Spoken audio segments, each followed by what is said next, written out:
우리가 이제 부활 그러면 늘 매번 반복되는 것이고 또 이런 설교를 많이 들었을 것입니다. 그래서 이 부활하신 주님 그리고 우리가 어떻게 이것을 받아들일까? 그런데요, 사실 부활하신 주님께서 제자들과 첫 만남을 가질 때에 과연 어떤 모습이었을까 매우 궁금합니다. 왜 그렇죠? 예수님 돌아가실 때 제자들 다 도망갔잖아요. 그러면 부활하신 주님이 제자들을 만났을 때에 과연 제자들 책망했을까? 아니면 주님께서 제자들에게 또 어떤 부탁을 하셨을까? 오늘 말씀을 통해서 우리가 함께 살펴보도록 하겠습니다. 먼저 19절 말씀을 보면 제자들과 예수님이 만난 그 시간대를 소개를 하고 있네요. 19절 함께 합독하겠습니다. 이날 곧 안식 후 첫날 저녁 때에 제자들이 유대인들을 두려워하여 모인 곳에 문들을 닫았더니 예수께서 오사 가운데 서서 이르시되 너희에게 평강이 있을지어다. 자, 시간은 뭐냐면 이날 곧 안식 후 첫날 저녁, 그러니까 주일 저녁에 있었던 일이다라고 하는 것을 알 수 있겠네요. 그러면 주일 아침에는 어떤 일이 있었습니까? 이른 아침에 이 여인들이 예수님의 그 시체에 향료를 바르기 위해서 무덤을 찾았다가 그 여자들이 제자들에게 돌아와서 한 이야기가 뭡니까? 지금 그 무덤이 빈 무덤이고 누군가 예수님의 시체를 훔쳐갔습니다 라고 하는 그런 소식을 전해주는 거죠. 그래서 제자들 중에 2명의 제자 베드로와 요한이 그 무덤으로 뛰어가게 됩니다. 뛰어가서 확인해 봤는데 그 여자들의 말대로 무덤은 비어 있고 예수님을 그 시체를 쌓았던 세마포, 그러니까 수의 그리고 그 수건이 이렇게 놓여 있고 예수님은 보이지 않는 것이죠. 자, 이것만 확인하고 다시 돌아왔습니다. 그리고 한참 후에 막달라 마리아라고 하는 여자가 다시 무덤에 갔다가 돌아오더니 한다는 말이 뭐냐면 내가 부활하신 주님을 만났습니다 라고 하는 그런 이야기를 하는 거죠. 무슨 말인가 했더니 내가 무덤문 앞에서 펑펑 울고 있을 때 누군가 내 뒤에 서 있길래 나는 동산직인 줄 알고 그분의 옷을 붙들고 우리 예수님 어디로 숨겼습니까? 그런데 알고 봤더니 내가 붙들었던 그분이 바로 다시 살아나신 예수님이었습니다. 이런 이야기를 하는 거죠. 제자들은 사실 그것을 믿어야 될지 이거는 말아야 될지 도무지 알 수 없는 이야기였죠. 그리고 저녁쯤 되었을 때입니다. 이 저녁쯤 되었을 때에 엠마오로 내려가던 2 제자가 이제 이 제자들에게 찾아옵니다. 그런데 이 엠마오라고 하는 것이 어디냐면 예루살렘에서 북서쪽으로 한 10km 정도 떨어져 있습니다. 그래서 우리로 치면 우리 교회를 중심으로 했을 때 북서쪽으로 10km면 어딜까? 한 목동 정도 될 것 같아요.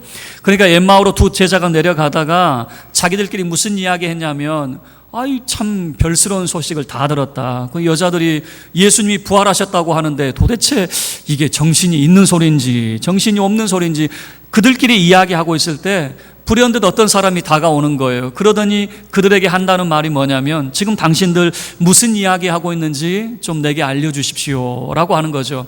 그래서 이 엠마오로 내려가던 2 제자가 자초지정을 이야기합니다. 당신 예루살렘에서 무슨 일이 일어난지 모릅니까? 예수라는 분이 계셨는데 예수라는 분을 십자가에 못 박았는데 오늘 아침에 무슨 일이 벌어졌냐면 예수의 시체가 사라졌는데 어떤 여자가 한다는 말이 예수님이 살아나셨다고 이야기합니다. 자, 이 이야기를 해줄 때에 그 낯선 사람이 그 말이 무엇인지 성경을 풀어서 쫙 이야기해 줬습니다. 그리고 난 다음에 함께 식사를 했어요.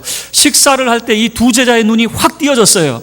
그리고 이 2 제자가 이 낯선 사람이 누군가 했더니 바로 부활하신 예수님이었다는 거죠. 그런데 부활하신 예수님이라고 하는 것을 알았지만 예수님은 감쪽같이 사라져 버린 거죠. 그래서 엠마오로 내려가던 그 발걸음을 돌이켜서 예루살렘으로 돌아왔습니다. 제자들에게로 돌아왔습니다. 그리고 제자들에게 자기들이 경험했던 이 부활하신 예수님을 말해주려고 했는데 이 제자들이 지금 무슨 이야기하고 있냐면 지금 베드로가 예수 만났다고 이야기하고 있는 거예요. 부활하신 주님을 베드로가 만났다라고 이야기하니까 이 엠마오로 내려갔던 2 제자도 맞아요, 우리도 부활하신 주님을 만났어요 라고 하는 이 이야기를 나누고 있을 때에 바로 19절 이야기입니다. 갑자기 예수님께서 제자들 가운데에 딱 나타나시는 거예요. 지금 한참 부활 이야기를 나누고 있을 때 예수님께서 그들 가운데 나타났어요. 그런데 19절 말씀을 보면요, 문들을 다 닫았어요. 유대인들이 무서워서 문들을 다 닫았는데, 아니 어떻게 예수님이 들어왔을까 모르겠어요. 그냥 예수님이 쑥 들어와 계시는 거죠. 그러니까 예수님을 봤을 때 제자들은 얼마나 놀랐는지 소스라치게 놀라게 되어집니다. 그리고 이 예수님을 바라볼 때에 이건 사람이 아니라 영이라고 생각했어요. 그 말은 뭐냐면 우리로 치면 귀신이야 라고 하는 거죠. 제자들은 예수님을 바라보고 귀신인 줄 알았어요. 그래서 예수님이, 야, 영은 살과 뼈가 없잖아. 너희들 내 손 한번 봐봐. 내 발 한번 봐봐. 그리고 내 옆구리 한번 봐봐. 나는 살과 뼈가 있잖아. 그리고 그래도 제자들이 도무지 믿지를 못해요. 두려워 떨고 있는 거죠. 그럴 때 예수님께서 하신 말씀이, 너희들 혹시 음식이 있느냐 그랬더니 마침 생선 한 토막이 있었나 봐요. 그래서 생선 한 토막을 예수님께 드릴 때 예수님께서 맛있게 드시는 거예요. 그때서야 제자들이, 아, 이분은 영이 아니라 바로 살아계신, 바로 부활하신 예수님이구나 라고 하는 것을 그들이 깨닫게 되는 것이죠. 그리고 20절 말씀입니다. 이 말씀을 하시고 손과 옆구리를 보이시니 제자들이 주를 보고 기뻐합니다. 영이 아니라 예수님 진짜 살아나셨구나 라고 하는 것을 통해서 제자들이 기뻐하게 되는 거죠. 그럴 때 예수님께서는 그 제자들에게 당부를 하십니다. 우리가 이 제자들을 예수님이 처음 만났을 때에 사실 혼을 낼 줄 알았어요. 왜 그러냐면 지금 주일 저녁이면 목요일 저녁에 무슨 일이 벌어졌습니까? 예수님이 잡히실 때에 제자들 다 주랭랑 쳤습니다. 다 도망갔어요. 베드로는 어떻게 했습니까? 예수님 모른다고 3번씩이나 부인하고 욕하고 저주하는 것 아니겠습니까? 예수님께서 신문을 받으시다가 이 닭이 울게 됩니다. 닭이 울 때에 뒤돌아 봤을 때 베드로의 눈과 딱 마주치게 됐어요. 예수님 그 얼굴 보고 베드로는 주랭랑을 치죠. 그리고 펑펑 울게 됩니다. 그런 제자들이었어요. 또 이 제자들 모습을 여러분 생각해 보세요. 이른 아침에 마리아라고 하는 여자가 찾아와서 예수님 살아나셨습니다 라고 이야기할 때에 허탄한 소리 하지 마라 그랬어요. 거짓말하지 마, 농담하지 마, 이렇게 이야기했단 말이에요. 그리고 예수님이 자기들 눈앞에 딱 나타나셨을 때에도 이거는 실제가 아니라 귀신이다 그렇게 생각했단 말이에요. 제자들은 도무지 믿음이 없는 사람들이었어요. 그러면 이 제자를 예수님이 책망하시고 훈계하실 줄 알았는데 웬걸요? 예수님께서는 21절부터 제자들에게 당부하시고 부탁하시는 그런 말씀인데 이런 이야기 같아요. 너희들이 이런 사람이 되기를 원한다. 이런 제자가 되기를 원한다. 어떤 사람일까? 한 3가지 정도로 살펴보도록 하겠습니다. 먼저 21절 말씀 함께 합독하겠습니다. 시작. 이 말씀을 하시고 손과 옆구리를 21절입니다. 예수께서 또 이르시되 너희에게 평강이 있을지어다. 아버지께서 나를 보내신 것 같이 나도 너희를 보내노라. 예수님께서 제자들에게 평강을 선언하시면서 뭐라고 말씀하시냐면 너희는 보냄받은 자가 되라 라고 하는 것입니다. 예수님께서 자기 정체성을 이렇게 표현하죠. 나도 보냄받은 자이다. 어디로 보냄받았을까요? 세상으로 보냄받은 자. 나도 보냄받은 자로서 제자들에게 이렇게 말씀하십니다. 너희들도 보냄받은 자의 삶을 살아야 된다라고 하는 것입니다. 지금 제자들은 어떻습니까? 문을 꼭꼭 가다듬고 지금 세상으로 나가기를 거절하고 있는 그런 모습 아니겠습니까? 그러나 예수님 말씀하십니다. 너희들은 문을 열고 세상으로 나가야 된다. 보냄받은 자의 삶을 살아야 된다라고 하는 것을 말씀하고 있는 거죠. 제자들이 믿음이 좋아서 이렇게 부탁하십니까? 제자들이 완전해서 이렇게 부탁하십니까? 제자들 믿음이 없습니다. 그들은 두려워 떨고 있습니다. 한없이 연약하고 부족한 사람들입니다. 그럼에도 그 제자들에게 주님이 이렇게 당부하시죠. 너희들은 보냄받은 자의 삶을 살아야 된다. 세상으로 예수님께서 그들을 파송하고 있는 모습입니다. 여러분, 성도는 두 가지를 기억해야 됩니다. 세상에서 부르심을 받은 공동체입니다. 하나님께서 우리를 구원하사 우리를 교회로 부르셨습니다. 그러나 이것이 전부가 되어서는 안 됩니다. 우리를 세상으로 보내셨다는 사실을 기억하셔야 됩니다. 우리는 세상에서 빛과 소금의 삶을 살아야 됩니다. 세상에서 예수 그리스도의 제자의 삶을 살아야 됩니다. 그 이유는 예수님께서 제자들을 세상으로 보내셨기 때문이다라고 하는 것이죠. 두 번째는 22절 말씀입니다. 함께 합독하겠습니다. 22절 시작. 이 말씀을 하시고 그들을 향하사 숨을 내쉬며 이르시되 성령을 받으라. 두 번째는 성령의 사람이 되기를 원하신다라고 하는 겁니다. 예수님께서는 제자들에게 성령 받기를 부탁을 하셨습니다. 제자들에게 이렇게 말씀하셨습니다. 내가 내 아버지께서 약속하신 것을 너희에게 보내리니 너희는 위로부터 능력으로 입혀질 때까지 이 성에 머물라. 위로부터 능력을 입을 때까지 이 성에 머물러야 된다. 그리고 예수님께서 숨을 내쉬면서 제자들 향해서 성령을 받으라라고 말씀하는 거죠. 성령을 받는다라고 하는 것은 성령이 거하시는 사람이 되어라라고 하는 거죠. 성령의 사람이 되어야 된다라고 하는 것입니다. 여러분, 그래서 제자들은 이 오순절에 그들은 기도하며 성령 받기를 간절히 기다리고 있다가 오순절에 그들은 다 성령 충만하게 되어지고 위로부터 능력을 입은 제자들이 되게 되는 것이죠. 어떤 사람은 이렇게 소개를 합니다. 숨을 내쉬며 성령을 받으라라고 하는 이 모습을 태고의 이 아담과 바로 하나님의 모습으로 소개를 합니다. 삼라만상을 하나님이 다 말씀으로 창조하셨습니다. 그러나 유독 사람만큼은 하나님께서 손수 흙으로 빚으시게 되는 것이죠. 그걸로 끝내지 않았습니다. 하나님의 숨결이 그 아담에게로 옮겨갑니다. 하나님께서 생기를 그에게 부어주실 때에 이 아담이 생영이 되었다라고 소개를 합니다. 바로 살아있는 영이 되었다라고 하는 것이죠. 하나님께서는 태초에 사람을 생영으로 만드셨다면 예수님은 숨을 내쉬며 성령을 받으라라고 하는 모습을 통해서 새 생명을 얻은 하나님의 거룩한 백성을 만드셨다라고 소개를 하는 거죠.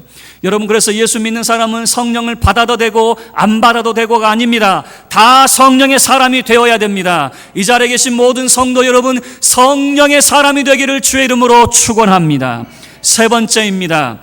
우리 23절 말씀 함께 합독하겠습니다. 23절 시작. 너희가 누구의 죄든지 사하면 사하여질 것이요 누구의 죄든지 그대로 두면 그대로 있으리라 하시니라. 예수님께서 말씀하십니다. 너희가 누구의 죄든지 사하면 사하여진다. 그러나 그대로 두면 그대로 있는다. 여러분, 이 말이 무슨 말입니까? 보냄받은 자가 해야 될 일이 있다라고 하는 겁니다. 무슨 일을 합니까? 예수 그리스도가 십자가에서 죽으시고 3일 만에 살아나셨습니다. 그리고 그 이름을 믿는 자들마다 죄 사함을 받게 되는데, 이것이 바로 이 죄 사함의 세례가 예루살렘에서 온 모든 족속에게 전해지는데 이 일에 너희가 증인이 되어야 된다. 예수님께서 이렇게 제자들에게 부탁을 하셨습니다. 다시 이야기하면요, 예수 이름이 선포되는 곳에 예수 그리스도를 믿고 영접할 때 죄 사함을 받게 되고 예수 이름으로 세례를 받게 되어지면요, 성령을 받게 되어진다라고 하는 것을 말하고 있는 것이죠. 그래서 이렇게 되는 겁니다. 여러분, 내가 능력이 있어서 죄를 사해 주는 것이 아닙니다.